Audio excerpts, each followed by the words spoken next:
Hey guys, welcome back to the channel. In this video, I'm gonna cover my first month selling on Walmart.com as I promised.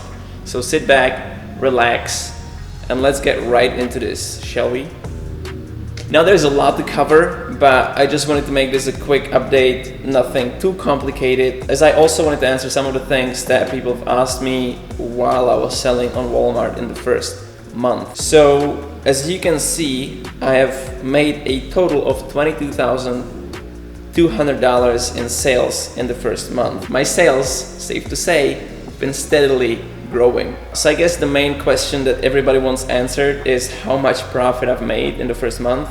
And the answer is, so out of $22,200 multiplied by 16.07%, that turns to be $3,500 net profit in the first month, which is exactly pretty much the accurate estimate. So $3,500 in the first month starting from scratch. This is wild. Now straight up I can say this, I could have sold a lot more. However, because of delayed payouts, small profit margins, and because I'm dropshipping on 4 other platforms, I started running out of cash. So I actually stopped uploading new products onto my Walmart store, because if I scaled a bit too much, I would have to, pull money from some other place so that I could just keep fulfilling orders.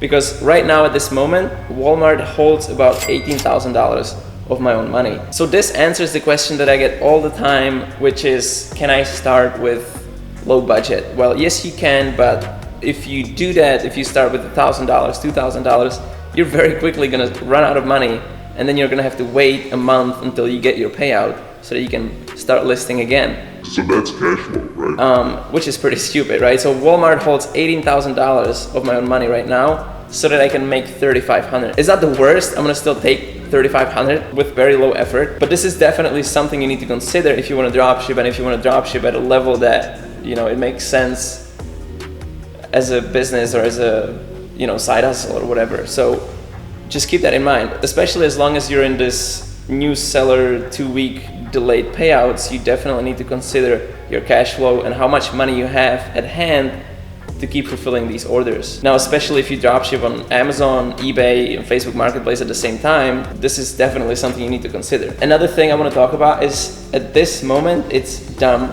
easy to dropship on Walmart and to get these results. And it's only like this because Walmart acts as a gatekeeper and doesn't give an account to just anybody that applies. Now, I've seen a lot of people saying that they got denied. It wasn't my case per se, but I've seen that a lot. And this helps people that already are approved to kind of, get as much profits as possible. But yeah, I think the margins are decreasing. I think they're gonna keep decreasing as more people get on and start using the same suppliers as with any other marketplace. But for now, it's going reasonably well. With the software that's available, it is very similar to eBay dropshipping in 2016, 2017, which pretty much anybody could just come in and start making $5,000. And I feel this is the same exact thing. It's very similar to eBay dropshipping in the way how easy it is to source, list, and fulfill orders. It is more similar to Amazon in the way the platform is set up. So there's slight differences and slight similarities with other platforms. So let me pull up some interesting numbers for you guys that I'm sure you're interested in. On average per day, starting the 1st of March, I make $152 net on Walmart.com, which is solid, and this turns into what, 150 times, 4,500. So 4,500 to 5,000 I can hit. My highest earning day was this past weekend when I pulled in $367 in one single day. And that was mainly because I sold this barbecue unit 26 times, I believe. So 26 barbecues that I had to ship out. So that was like on this day, and the sales for this day were just over $3,000. So I had a $3,000 day this past weekend, which was pretty crazy, but yeah, definitely is part of it. And like I said, my sales are steadily increasing. So yeah, very quickly I got to the point where I was like, I need to stop listing new items on my Walmart store because I was selling so much. So as soon as I get more of the cash back into my account, I will start listing more products, I'll start adding new suppliers, which I kind of had to put a pause on because of this cash flow issue. So this goes to show that Walmart right now is super easy, super hot.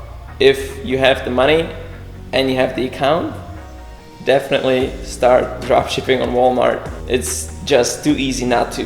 The best part about Walmart is how easy everything is at the moment, which essentially means one thing, and that is that you can easily outsource it to your VAs, to your team, and then you're just sitting back providing the cash so that you can process the orders, especially at the beginning when your payouts are delayed. However, there is a huge downside to selling on Walmart, and I'm yet to figure out to which extent this is actually a problem, and that's returns. In the first month, I've sold about 350 items, roughly, and I've had about 15 returns, which is not that bad overall, but I expect things to increase because obviously a lot of the items I just sold in the last 2 weeks, and I'm positive more returns will come from these 350 items that I sold in the first month. So the rate of returns is definitely way higher than eBay, and so far higher than Amazon as well. And the other thing I don't know is how much they charge me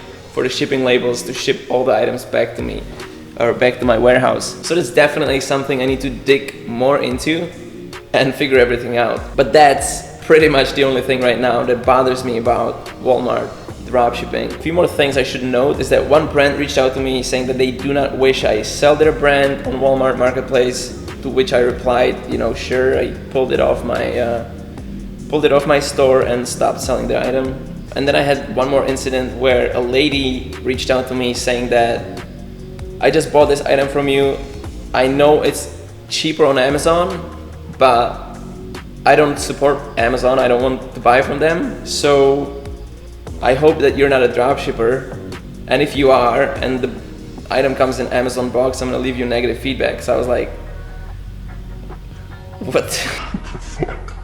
Anyway, I ended up canceling her order because this was actually Amazon Prime item, so I had no control over the box it comes in, and I didn't want to deal with unnecessary drama. I also received no review whatsoever just yet, so I assume this is more of like an Amazon type thing, you don't really get a lot of reviews. So yeah, this was my first month selling on Walmart.com. We did $22,000 in sales at 16% net margin, which was $3,500. I started from scratch, but like I said, you need to have a lot of credit or a lot of cash so that you can keep fulfilling all these orders, because especially if you're new, Walmart is gonna hold your money for additional 2 weeks. It's kind of like PayPal jail, just Walmart's version. They need to make sure that you're not gonna scam their customers and run away with money. Pretty self-explanatory. I do believe I can easily scale this to 40-50,000 with the suppliers that I use already. However, I do plan to add more suppliers as soon as I get more cash available back to me and as soon as I get the regular payouts. With all that being said, I think it was a pretty short episode. I hope you liked it. I hope you enjoyed it. If you have any questions about Walmart, the software, the suppliers, all the other things that are involved, feel free to reach out. I just started last month, so I'm not an expert by any means. One more thing that bothers me about Walmart is that they do not have a seller app for my phone, so I cannot flex my sales numbers on my friends. Definitely a big downside. I think they should definitely do something about it. Just kidding.